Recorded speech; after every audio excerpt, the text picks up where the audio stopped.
Para Paramahamsa Parivrajacharya Ashtotara Shri Srimad His Divine Grace A.C. Bhaktivedanta Swami Srila Prabhupada Ki Jai Ananta Koti Vaishnava Vrinda Ki Jai Nitai Gaura Premanande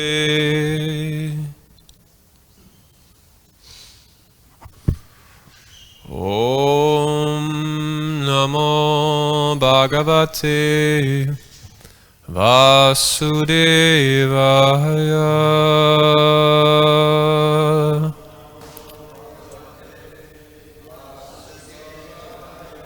Om Namo Bhagavate Vasudevaya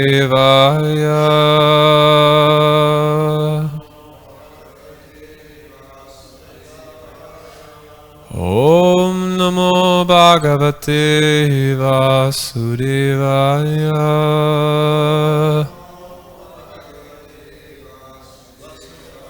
Narayanam Namaskritya Naran Chaiva Narottamam Devim Saraswatim Vyasam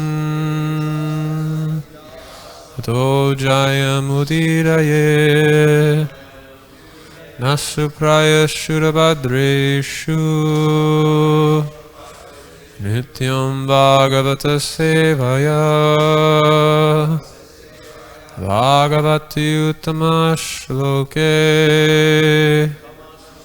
Bhaktir Bhavati Naishtaki Krishnaya Vasudevaya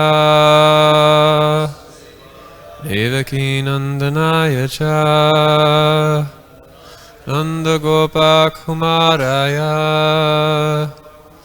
Govindaya Namo Namaha Yasvanubhavamakila Shrutisharamekam Adhyatmandipamati Shatam Damonindam Samsarinam Karunayaha Purana Guyam Tam Vyasasunam Upayami Gurum Maninam. We are reading from Srimad Bhagavatam, Canto 3, Chapter 23, Texts 36 and 37. Satam Krit Malasanam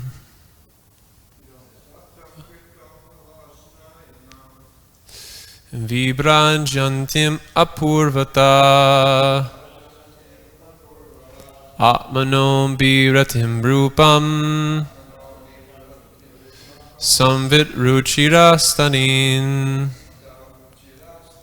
Vidyadari Sahasrena Sevyamanam Suvasam Jattabhavo Vimanam Tat Arodyat Amritahan. Because we don't have the verse displayed, should we still do the reading? Some devotees have it, so. Okay. Satam Krit Malasanam Vibrajantim Apurvata Atmano Biratim Rupam Samvit Ruchirastanim Vidyadari Sahasrena Sevyamananam Suvasam Jattabhavo Vimanam Tad Arodhat Amritahan Satam Krita Malasanam Vibrajantim Apurvavat Atmano Biratim Rupam Samvita Ruchirastanim Vidyadari Sahasrena Sevyamanam Suvasasam Jattabhavo Vimanam Tat Arohadyat Amrityahan.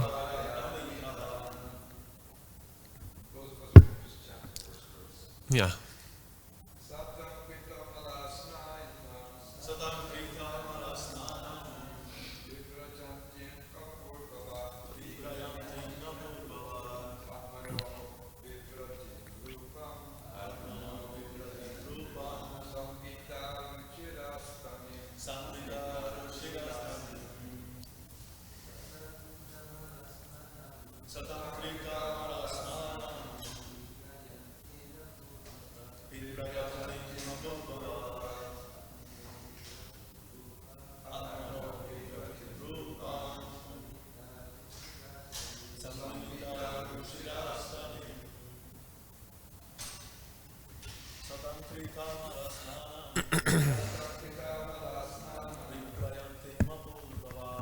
Parantim Babhurvavat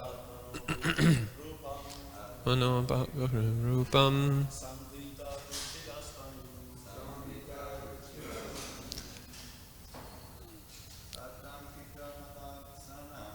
Sata Kritam Malasnanam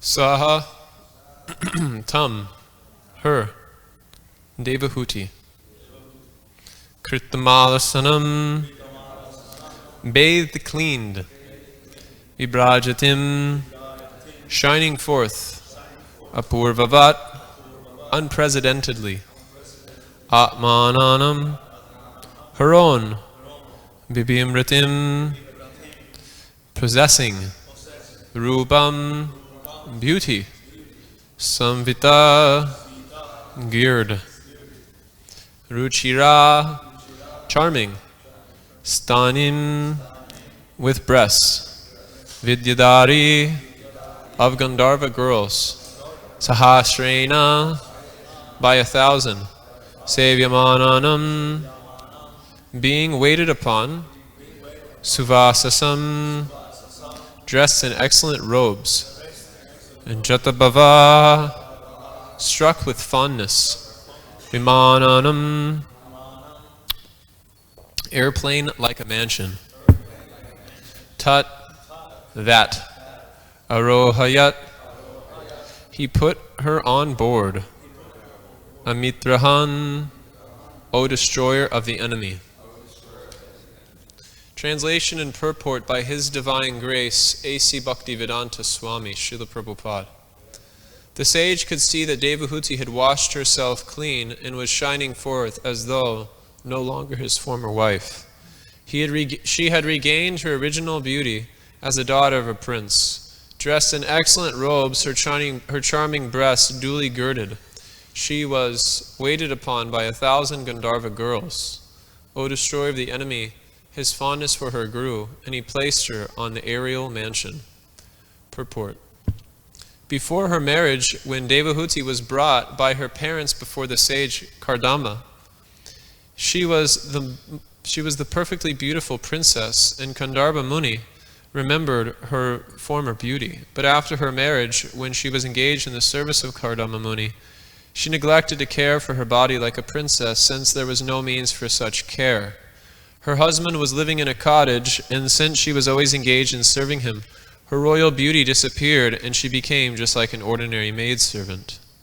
Now, after being bathed by the Gandharva girls, by the order of Gandharva Muni's yogic power, she regained her beauty, and Gandharva Muni felt attraction to the beauty she had shown before the marriage. The real beauty of a young woman is her breasts.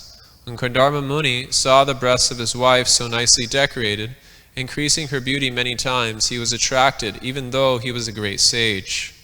Shripad Shankar Acharya has therefore warned the transcendentalists that one who is after transcendental realization should not be attracted by the raised breasts of a woman, because they are nothing but an interaction of fat and blood within the body. Om Ajnanatimidandasya Jnananjana Shalakaya Chakshurun Minitam Yena Tasmai Shri Gurave Namaha Shri Chaitanya Manobistam Stapitam Yena Putale Swayam Rupa Kadamayam Dadati Svam Padantikam Vandeham Shri Guru Shri Yukta Parakamalam Shri Gurum Vaishnavamscha Shri Rupam Sagrajatam Sagana Raghunatham Vitam Tam Sadivam Sadvetam Savadutam Parijana Sahitam Krishna Chaitanya Devam Shri Radha Krishna Padan Sagana Lalita Shri Vishakam Vitamscha Nama Om Vishnu Padaya Krishna Prishtaya Bhutale Srimate Bhakti Vedanta Swaminiti Namane Namaste Sarasvate Deve Gauravani Pracharine Nivishesha Shunyavadi Paschatchareshatarine Namo Mahavadanyaya Krishna Prema Pradayate Krishnaya Krishna Chaitanya Namane Gauratvise Namaha Jaya Shri Krishna Chaitanya Prabhu Nityananda Shri Advaita Gadadhara Srivasadi Gaura Bhaktavrinda Hare Krishna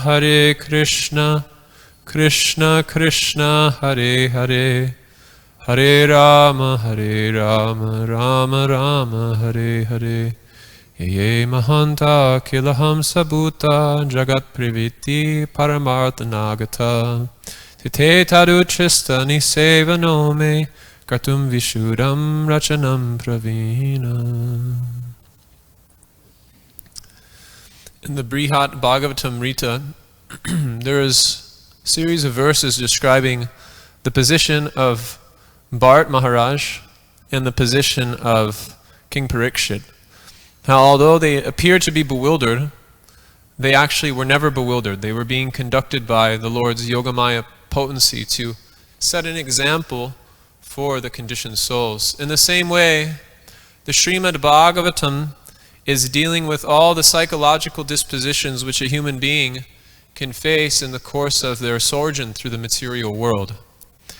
When we read pastimes like Devahuti and Kandharva Muni, as Prabhupada will say in about 2 purports ahead, that Kardama Muni was, the exact word is Kandharva Muni, there is no question of being conditioned. He was already liberated soul and better than the demigods who are also conditioned.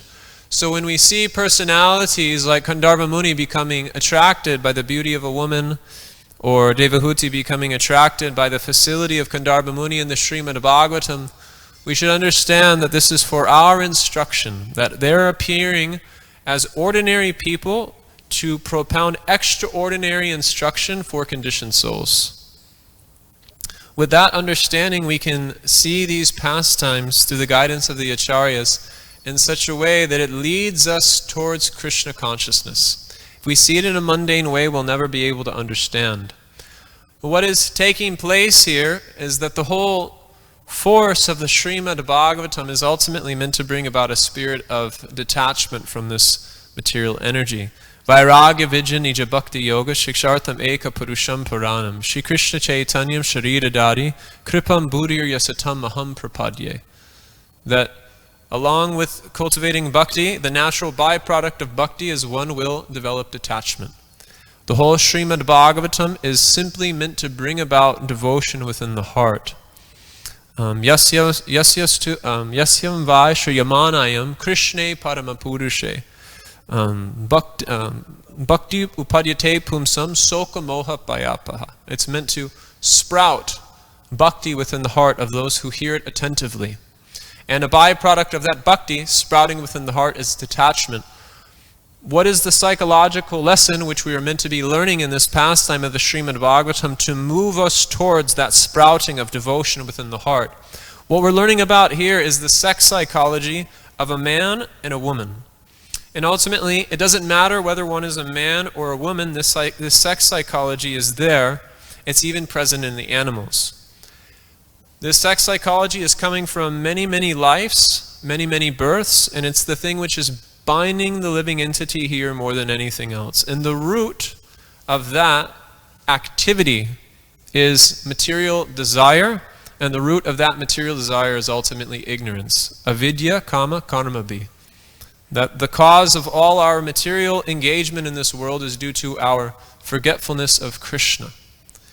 That forgetfulness of Krishna is ultimately what forces us to accept different material bodies, and the synonymous with forgetfulness of Krishna is the desire to want to enjoy separately from Krishna. Forgetting Krishna means enjoying separately from Krishna. If one is remembering Krishna, the natural byproduct is Krishna Suryasam Maya Andhakara. As we see in the Srimad Bhagavatam, no matter how one becomes absorbed in Krishna, whether it's Kamsa through amenity, or Narada Muni through devotion, or the various different examples which is given to King Yudhishthira in the 7th canto of the Srimad Bhagavatam, one has to somehow fix their mind on Krishna. And if one is able to fix their mind on Krishna, the Bhagavatam concludes that in due course of time, Avishmitir Krishna Parada Vindayo Kishnoti Abhadrani Sacham Shanoti, that in due course of time, that remembrance of Krishna will purify the heart of all Abhadras. So whether one fixes one's mind favorably or one fixes one's mind favorably, in due course of time, that remembrance will purify the heart of the living entity. So conditioned life means forgetfulness of Krishna.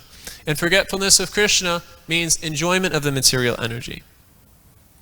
This enjoying mentality is what's carrying one living entity from one body to the next. Shariram yadavapnoti yachchabi ukrama ishvaraha.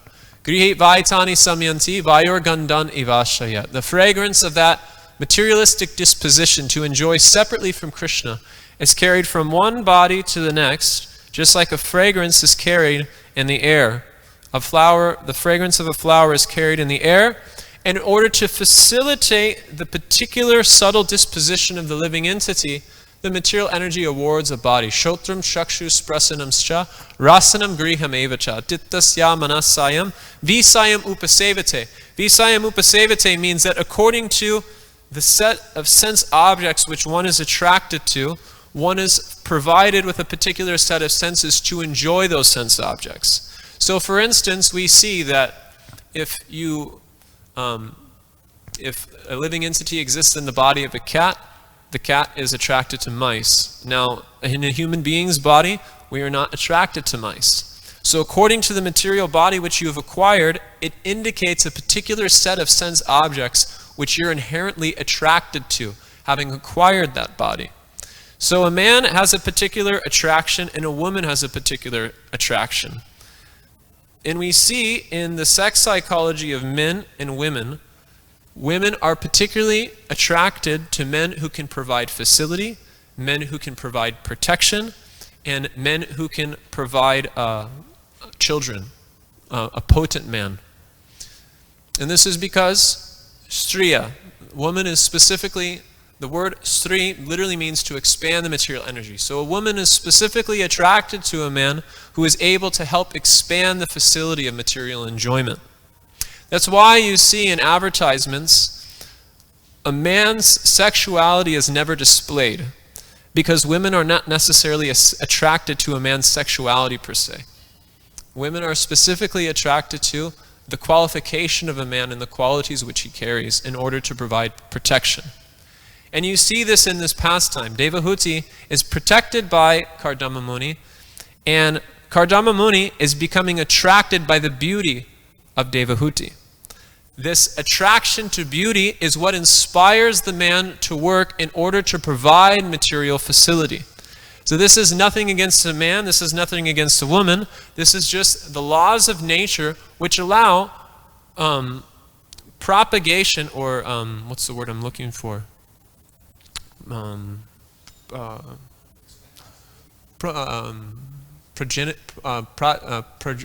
Progeny, yeah, specifically progeny, which allows progeny to continue.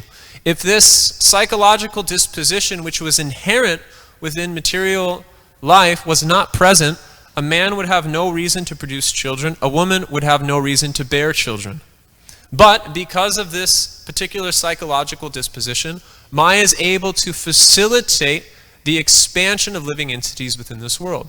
And this is a fitting example which is coming here in the Srimad Bhagavatam, because Kandharma Muni is none other than a Prajapati. It is his duty to create progeny and expand the material universe. But this is applicable to us, because although Kandharma Muni is a liberated soul, we are not liberated souls. So his sex attraction is setting an example for the danger of sex attraction within this world. Pumsa striya mitu nibhavam etam tayo mito hridaya grantim ahura togri haksechas tatap devitar janasya moho yamaham mameti. That the man sees the beautiful woman, the woman sees the qualified man, and he thinks she's so beautiful, and she thinks he's so qualified, and as time goes on, they meet, they giggle, they laugh, and then as time continues to go on, atogri haksechas tatapta vitar. That connection is solidified through the contact of the sexual organs at the time of conception. That connection is solidified very strongly, which creates hridaya granti, the knot within the heart. And that hridaya granti tightens one's identification with the material body through the medium of a togri haksechas tatapta vitar. Attachment to one's home, attachment to one's land, attachment to one's wealth, attachments to children. And what is the byproduct? Janasya mohoyam aham mameti. That you consider this is me, and this has everything to do with me. This is the root of the bodily conception of life. This is why we see in the teachings of our acharyas, and why Krishna says in the Bhagavad Gita, Kama esha, Krodha esha, Rajaguna samudbhavam, Mahasanam mahapapam, Vidyenam iha varina. That the primary enemy of the living entity is this lust. Because inherent within this lust, inherent with this propensity to want to enjoy and create with the opposite sex is atogri haksechas tatapta vitar janasya mohoyam aham mameti. So it defeats any disposition which one can have towards self-realization, because bhogaishvarya persaktanam taya prita achetasam.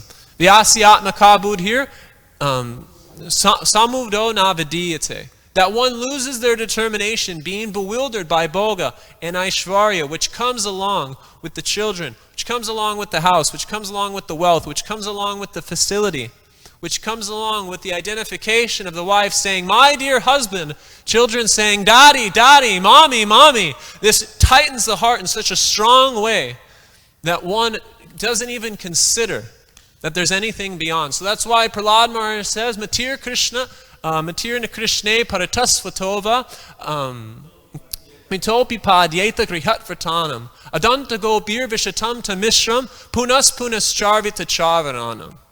That one who makes this vow to go on enjoying in this way, go on enjoying with the opposite sex, for them, no instruction, no amount of guidance will lead them to the ultimate goal of life, because they're completely fascinated by the punas charvita charvaranam.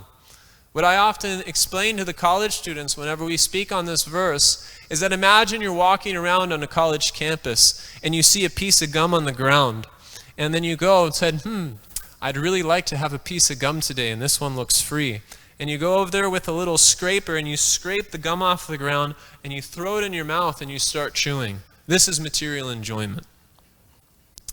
So, the Srimad Bhagavatam is meant to direct us away from this. That is why in the teachings of Srila Rupa Goswami, he gives this sanction for things which should be avoided in the process of devotional service. Atyahara prayasyascha prajopo niyamagraha janasangas chaloyam cha sadbir bhakti vinashyati. This janasangas has to be given up. And janasangas for a man means the association of a woman, and janasangas for a woman means the association of the man.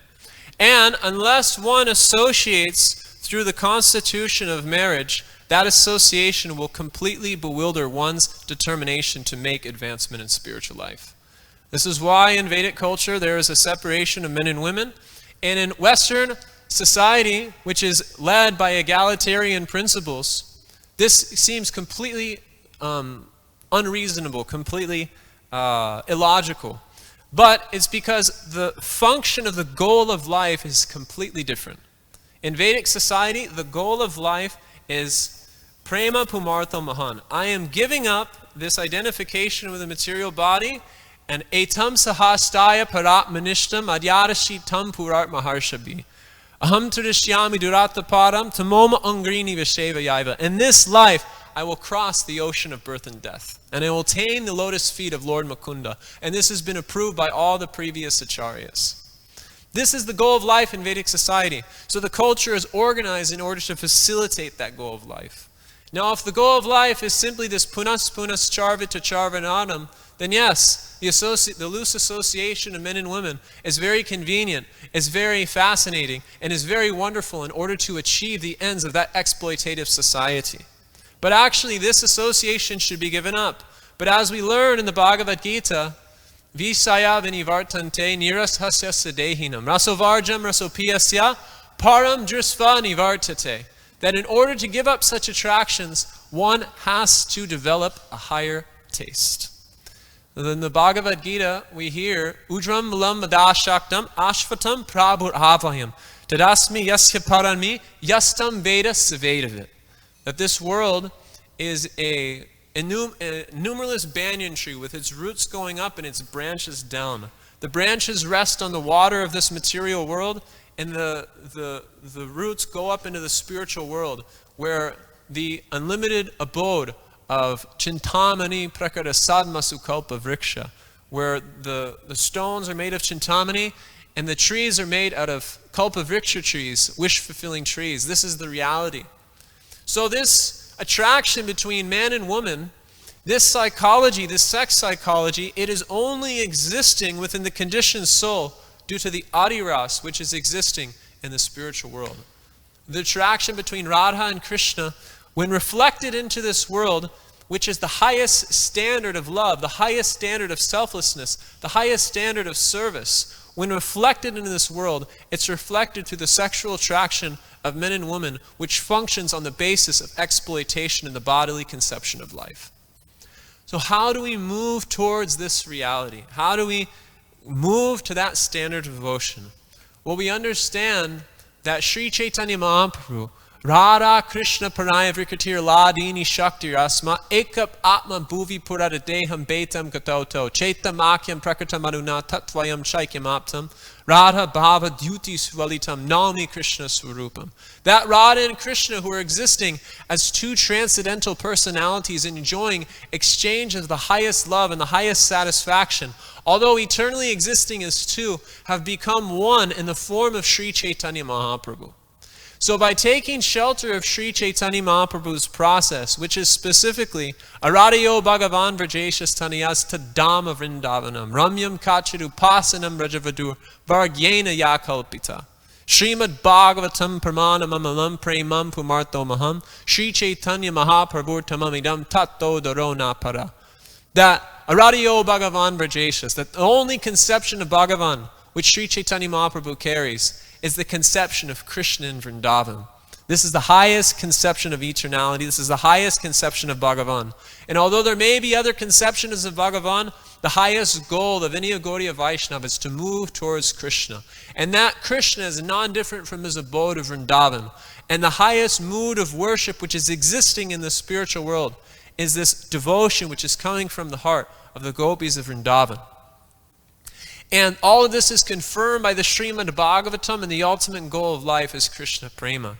So how do we overcome this dreaded disease of the heart?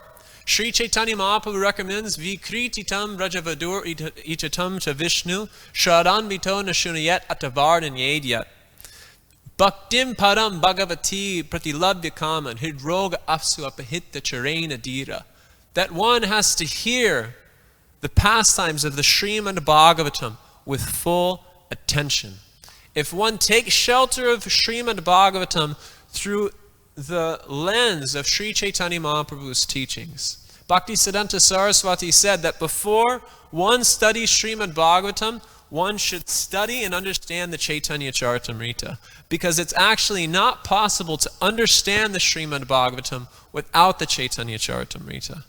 So by taking shelter of the mood of Sri Chaitanya Mahaprabhu, which is present in the Chaitanya Charitamrita, and seeing the Srimad Bhagavatam through the lens of Sri Chaitanya Mahaprabhu's teachings, then as you systematically go through the Srimad Bhagavatam, you hear about the pastimes of Krishna with his devotees.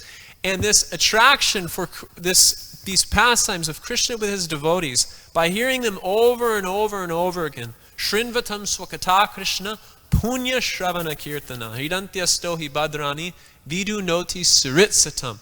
This propensity to enjoy this material world through the attentive, service-inclined ear will purify the heart of this gross attraction for the opposite sex, this gross attraction for sexual enjoyment, and one will become transformed. One will go from identifying with lust to identifying with love, and this means going from the propensity, the subtle disposition of wanting to enjoy Krishna's energy, to wanting to be of service to Krishna's energy. And when one exists on the platform of service, then there's no question of material desires entering into the heart. Kama indriya prite icha dare bare kam, Krishna indriya prite icha dare premanam. That which is identified as lust is that in which one seeks enjoyment for themselves. But that which is love is when one tries to satisfy the senses of Krishna. So this mood of love is brought out through the reading of the Srimad Bhagavatam, through the deep study of the Srimad Bhagavatam, and through the attentive chanting of Krishna's holy names. If one takes full shelter of the Srimad Bhagavatam and simultaneously goes on chanting the holy names with a mood of deep, deep eagerness to want to love and serve Krishna, then the byproduct is that one becomes established in the original position as a servant of Krishna. And all of these abhadras, all of these unwanted qualities are stripped away from the heart systematically through the process of hearing, by developing the re-identification with one's original position of service in the spiritual world. Tanama rupa charitasu sukirtananu smridyor kramena rasanama nasini yoja tistan vrajetananuragi jananugami kalamnyaya akilamityupadesha saram. And Rupa Goswami explains that one who takes shelter of this process of filling their day 24 hours with the chanting of Krishna's names, the study of the Srimad Bhagavatam, and the serving of Sri Chaitanya Mahaprabhu's Sankirtan movement, the automatic byproduct, Rupa Goswami says that this is the essence of all advice. So by taking shelter of Sri Chaitanya Mahaprabhu's Sankirtan movement, by taking shelter of the chanting of the holy names, then one is awarded with such a great taste that automatically renunciation will arise within the heart. There'll be no attraction to material enjoyment. And as my Guru Maharaj often says, renunciation doesn't mean the false giving up of things which one still has attraction to, but rather renunciation means I have somewhere else to be.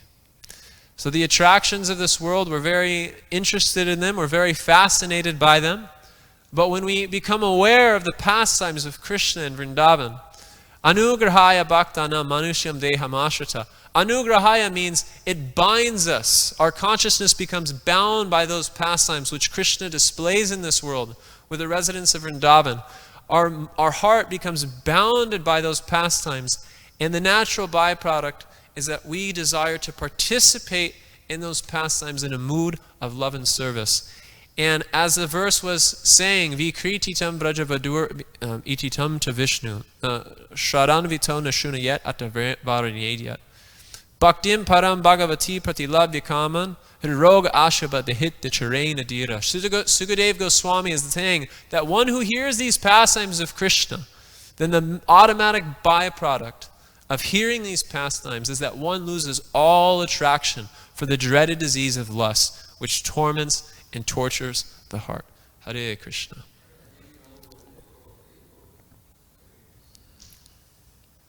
So we can open it up for discussion. Any questions or comments? Yes, Shamachandra.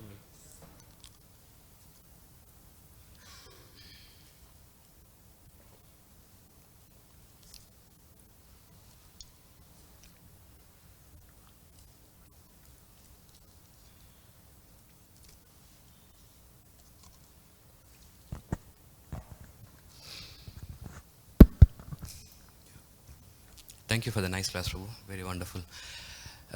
So I have two questions. One at a time. Yeah, sure. So basically, if you try to understand Kardama Muni's psychology on his perfection from the perspective of yoga and from the perspective of bhakti. So those are the two questions I have. So if you look at Kardama Muni from the perspective of yoga, basically he's a mystic yogi, right? So so he kind of belongs to that category. So we can analyze him in that category. So in yoga, the perfection is twofold. One is you have asamprajna samadhi, and then you have samprajna samadhi, right? So in the asamprajna samadhi also you can get mystic powers and all the siddhis are all attained, but the perfection is ultimately asamprajna samadhi. So my question is that when you say Kardama Muni has achieved perfection in mystic yoga, did he reach the level of asamprajna samadhi or is still in the level of samprajna samadhi? Because you cannot enjoy with materially or like engage with a woman or like that, or use your mystic powers at the level of asamprajna samadhi. You can only do it samprajna samadhi. That's why you see other examples like Durvasa Muni or others who have mystic powers, sometimes carried away, other sages who are carried away by the apsarasa, like heavenly beings and all that stuff. So what is the position of Kardama Muni from the yoga perspective? At what stage of perfection he is situated at? Well, Srila Prabhupada is saying in the purport that for a person like Kandarbha Muni, there is no question of being conditioned. He was already a liberated soul and better than the demigods, who are also conditioned. So generally it's described that yogis, that the only person who's better than the demigods is a bhakta. So I don't know if it's appropriate to see Kandarbha Muni necessarily as a yogi, although he may be displaying the mystic feats of a yogi. My understanding is he should be understood as a bhakta. And he's understood as a bhakta, we can accept that he's understood as a bhakta because the Srimad Bhagavatam is interested in giving bhakti. So Kandarbha Muni wouldn't be being mentioned in such the limelight of the Srimad Bhagavatam. I mean, so many chapters are dedicated to his activities. The Srimad Bhagavatam would not give so much time to him if he was not a bhakta. So we can see him as a bhakta, and even in yoga, from what I understand, the little bit that I know about the Yoga Sutras, is the conclusion of Patanjali is Ishvara Pranidhan. That the highest perfection of yoga is to come to the stage of surrendering to Ishvara. And ultimately that's where all schools of thought are moving. There's a verse in the 5th chapter of the 1st canto of the Srimad Bhagavatam at the very end of the instructions of Narada Muni to Vyasa. And he says, the culmination of all knowledge is to come to the point of worshipping and glorifying the Supreme Personality of Godhead. So we see that we should seek out that characteristic in Kandarbha Muni. We should try to find that thing. The Bhagavatam is not so interested in one's yogic perfections. The Bhagavatam is interested in one's devotional perfection. So we should try to seek out that thing. We should try to find that thing. We should try to mine for that thing. So as far as I'm concerned, according to Prabhupada's purports, which I accept as the ultimate conclusion of all acharyas in our sampradaya, is Kandarbha Muni, there's no question of being conditioned. He is already liberated soul and better than the demigods who are also conditioned. So I take that he's a bhakta. There's no question of him being a yogi. He's a bhakta. Okay, sure. So the other thing is, if you look Kardama Muni from the bhakti perspective, not from the yoga perspective. So in bhakti also there are two things. You have prema vritti and kama vritti. I hope you understand, right? Prema vritti and kama vritti. So, and these two vrittis are actually opposing to each other. Right? When there is prema vritti, you cannot have kama vritti, or when there is kama vritti, you cannot have prema vritti. It's opposing elements to each other. So in Kardama Muni, I mean, if you're trying to understand Kardama Muni, I mean, we can say when we read this verse that he's getting attracted to his wife, right? So we can look in two ways. One thing is that he's still in prema vritti, right? And he's still not in kama vritti, even though he's getting attracted to his wife. So that's one way of looking at it. Or the other way is that no, temporarily he's in kama vritti, but once he kind of gives birth to his children, again he went back to his prema vritti. So how would you look at I mean, how can you first of all say that no, prema vritti and kama vritti can simultaneously exist in one person? Well, what the Bhagavatam says in the very next verse after this the exact translation which Srila Prabhupada gives is, though seemingly attached to his beloved consort while served by the Gandharva girls, the sage did not lose his glory, which was mastery over his self. So my understanding of kama vritti, which is the inclination to enjoy, and prema vritti would be the inclination to serve. Correct? Is that a fair definition? So my understanding is that if one is infected by a kama vritti, they've lost mastery of themselves. They've lost control of themselves. But a prema vritti means no control has lost. There's still an overwhelming mood of service, an overriding, completely present mood of service. Despite the fact he may appearing to become bewildered by his wife, what's being said here is that he was never bewildered. He never lost his position. He never lost mastery over his self. So I would say that he was existing in a prema vritti. I mean, he was executing the order of Brahma in a mood of service in order to produce progeny for the universe, and of his progeny, the byproduct was Kapila Dev, the Supreme Personality of Godhead.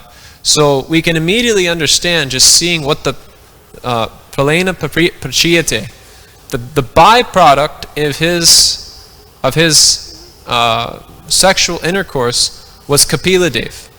So how can we say that there is any type of material desire? The Supreme Personality of Godhead will not appear in the home but anyone but a pure devotee. We got lots of questions. Okay, who's first? Savas Prabhu. Savas Prabhu. Yeah, it appears to me that Kardama Muni was like, he was unrestricted. Yeah. Because of his yogic power, he was so powerful he could go anywhere he wanted to go. Mm-hmm. So he was very unrestricted, which means that he could travel in this plane and the next plane without any restriction. So whatever he did in this plane wasn't like an attachment, it wasn't like a karmic thing. It was by his yogic power that he developed from his heavy-duty meditation for millions of years. That power was that he could come into this material energy, do what he wants to do in the material energy, and keep moving on. And from that, he could go even to the higher.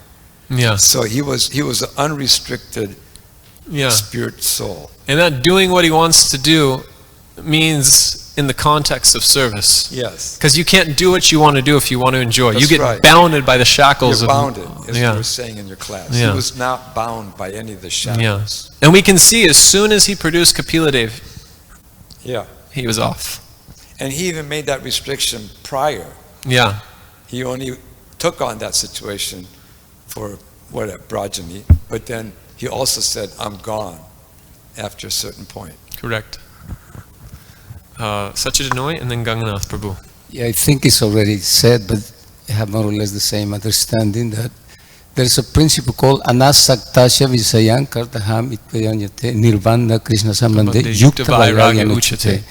So in this particular case, this particular verse is that the devotee, the one who understands, he actually utilizes the energies of the Lord for, service. Otherwise, it will be also Palgu Vaigarya, artificially renouncing.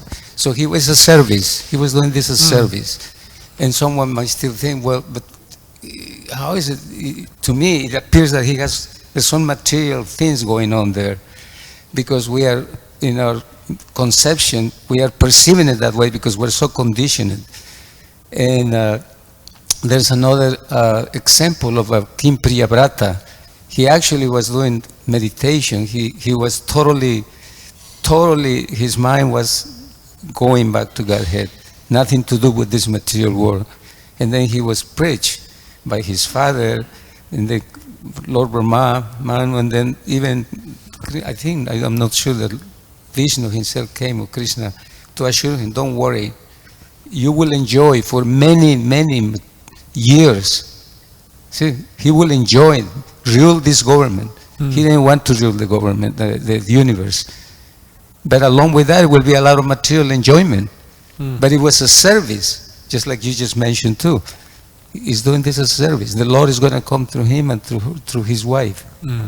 So, and then also Krishna himself in the verses, Nasadayati man yogo nasankyan dharman udava what is it? Nasadayati manyogo nasarkyan udava. I don't know it. Naswadayasta pastyago yato bhaktir mamorjita. I'm not attracted by the Sankhya philosophy, by studying the Vedas, by tapasas, austerities, but only by devotional service. That's what is attracted, and that's what he was doing, Kardama Muni. Very good point. Ganganath Prabhu and then Prema Sankirtan. So, Srimad Bhagavatam is Amalam Purana, which means it's a spotless knowledge. So there is no question of speaking about Kama, Briti in Bhagavatam. It's not stories about so many bunch of karmis enjoying material energy. So these are pastimes performed by Yoga Maya. So this is the explanation that Vishwanath Chakravarti Thakur gives in his his commentaries of Bhagavatam. Now, all the pastimes that we see, although the persons or the devotees were performing those pastimes, appear to be bewildered by the illusory energy. This is our pastimes performed by Yoga Maya. So in the spiritual world, there is no question of karma. So it appears to us, because we're conditioned, and we see two things. We see karma and we see prema, or we don't even see prema, we see only karma. It appears to us that, that there is a perspective of karma, but Bhagavatam doesn't deal with a bunch of people trying to exploit material energy. So it's just pastimes of, otherwise, as you say, that otherwise Sukadeva Goswami wouldn't speak so many chapters on the same topic. This is a pure devotee, is a bhakta who's performing pastimes under the guidance of Yoga Maya for giving lessons to conditioned souls. So there is no question in the pastimes of Bhagavatam. This is according to Vishwanath Chakravarti Thakur, first canto, as in the chapter 8 in the prayers of Kunti Maharani. He explained these things, that there is no question of bewildering by the living entities. This is our pastimes performed by Yoga Maya. So in the spiritual world, there is no Kama Vritti. This is only in the material world. Yeah, it's important to remember that everything in the Srimad Bhagavatam is leading us to Krishna. There are sections of the Srimad Bhagavatam where, I forget what section exactly, but there's something which has to do, it's the end of the first canto, where there's this cow killing going on, and the sages say, if this has to do with Krishna, go on speaking. Hare Krishna. There is also explanation. Then first we should read Srimad Bhagavatam, and after that Chaitanya Charitamrita, opposite direction. So can you say something about that? Another one is purport is explain how woman breast is very, very, very much attracted to men. Why is emphasis just for woman breast? Why is emphasis put it? Well, the answer to your first question is that in order to understand Srimad Bhagavatam, which leads to the gift which Chaitanya Mahaprabhu has given, Anarpita Charim Shira Karuna Avitina Kalo Samarpaitam Unanta Jwala Rasam. That Unanta Jwala Rasam. If we want to enter into that mood of devotion, the Srimad Bhagavatam has to be understood under the shelter of Sri Chaitanya Mahaprabhu. So Bhaktisiddhanta Saraswati emphasized the study of Chaitanya Charitamrita in order to see the Srimad Bhagavatam in that mood. And to answer your second question, why is there so much emphasis being put onto that? Because a woman appears very beautiful in young age in order to attract a mate. So it helps protect the aspiring transcendentalist to understand that this beauty is ultimately temporary. Dehi nosmin yata dehe komaromyo varamjara. So the material energy arranges in every species of life a particular sexual attraction for that particular species. The peacock spreads their wings and all these, there's so many different mating rituals. So the mating ritual for human beings is the woman appears very beautiful when she's young, and that helps attract a mate, and that helps inspire the man to produce children so progeny can continue on. But for those who are aspiring for transcendence, they understand this thing, and so Shankaracharya gives the warning, don't be bewildered by this thing, because it's just a combination of fat and blood. Thank you. Hare Krishna. Vancha kalpatarumbhisya kripa sindhurevacha Patitanam Pavanebhyo Vaishnavebhyo Namo Namaha.